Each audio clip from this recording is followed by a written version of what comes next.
Before we dive in, make sure you subscribe to Book Spoilers Alert for more insightful book reviews and spoilers. Today, we're delving into the world of Dale Carnegie, specifically his masterpiece, How to Win Friends and Influence People. Published in 1936, this book has stood the test of time, proving its relevance across generations.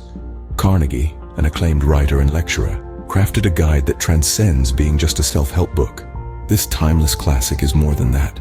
It's a guide to understanding people and improving interpersonal relationships. At its core, Carnegie's book is all about effective communication and understanding human nature. It's a timeless guide that teaches us how to interact with others in a way that fosters mutual respect and understanding. The book is built on a few fundamental principles that Carnegie believed to be the key to successful interpersonal relationships. Firstly, it emphasizes the importance of showing genuine interest in others. Carnegie believed that to win someone over, you must be sincerely interested in them and their experiences. Secondly, the book talks about the significance of acknowledging one's own mistakes. It encourages us to accept our flaws and learn from them, rather than denying or hiding them. Lastly, the book delves into the power of appreciation. Carnegie asserts that expressing honest and sincere appreciation can inspire enthusiasm and motivate others, creating a positive and productive environment. Carnegie presents these principles with compelling anecdotes and real-life examples that drive the point home. Though not a traditional narrative, Carnegie's book is filled with characters from history and his own life. Among them, we have historical figures like Abraham Lincoln, whose empathetic leadership style is a testament to Carnegie's teachings. Then there's Charles Schwab, whose ability to forge genuine relationships catapulted him to the top of the steel industry. Each character's story is a practical demonstration of the book's principles, and their successes and failures underscore the power of these principles. These characters, in essence, serve as practical examples of Carnegie's principles in action. One of the major themes in Carnegie's book is the power of empathy and communication.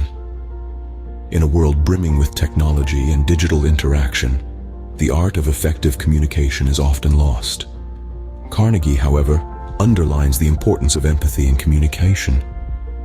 He suggests that understanding another person's viewpoint, acknowledging their feelings, and validating their experiences can create a connection that transcends the ordinary. He isn't merely suggesting that we walk a mile in someone else's shoes. Instead, he encourages us to feel the stones beneath our feet, the heat of the sun, and the weight of the journey. Active listening is another significant theme Carnegie explores. He argues that listening isn't just about being quiet while the other person talks. It's about being present, absorbing what's being said, and responding in a way that shows you've understood. It's about making the other person feel heard, valued, and respected. Positive reinforcement, too, finds a place in Carnegie's principles. He believed that people are motivated more by a desire for praise and recognition than by a fear of punishment. By focusing on the good in people and acknowledging their strengths, we can inspire them to be better, do better. Carnegie's principles are not just about making friends and influencing people. They're about fostering meaningful relationships, improving interpersonal skills, and making the world a better place, one conversation at a time. Carnegie's principles, if applied, can lead to more meaningful and productive relationships. Despite being written over 80 years ago, How to Win Friends and Influence People remains a highly influential book.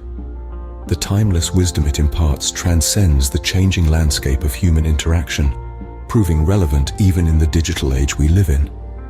The book's enduring appeal lies in its universal applicability.